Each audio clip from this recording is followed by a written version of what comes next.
All right, here's a question. You're asked to find the vertex of the parabola.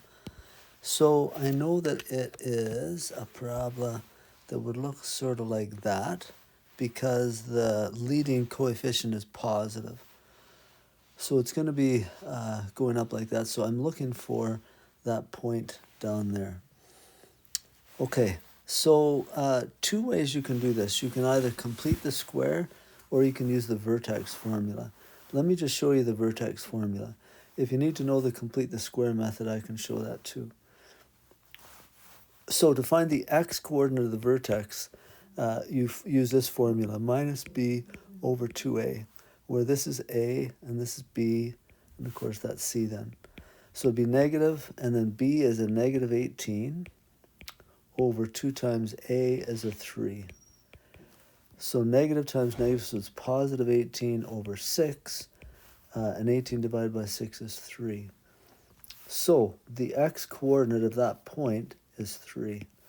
And then to find the y-coordinate, you just take this 3 and plug it in everywhere you see an x. So to get y, you figure out the value of the function when 3 is put in for x. So 3 times 3 squared minus 18 times 3 plus 25. You can just plug that in your calculator if you want, or you can do it the slow way. So 3 squared is 9, so it'd be 3 times 9, minus 18 times 3, I think, is 54, plus 25. 3 nines are 27, minus 54 plus 25. That'd be a negative 27 plus 25. I think it comes out to negative 2. Check it with your calculator, though. So that would be the vertex point. Then if they want to know any other kind of information, like if they want to know the line of symmetry, that's x is equal to 3.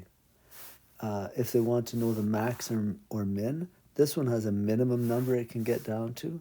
So the minimum value would be y is equal to minus 2. If they want to know intervals, intervals are always x values.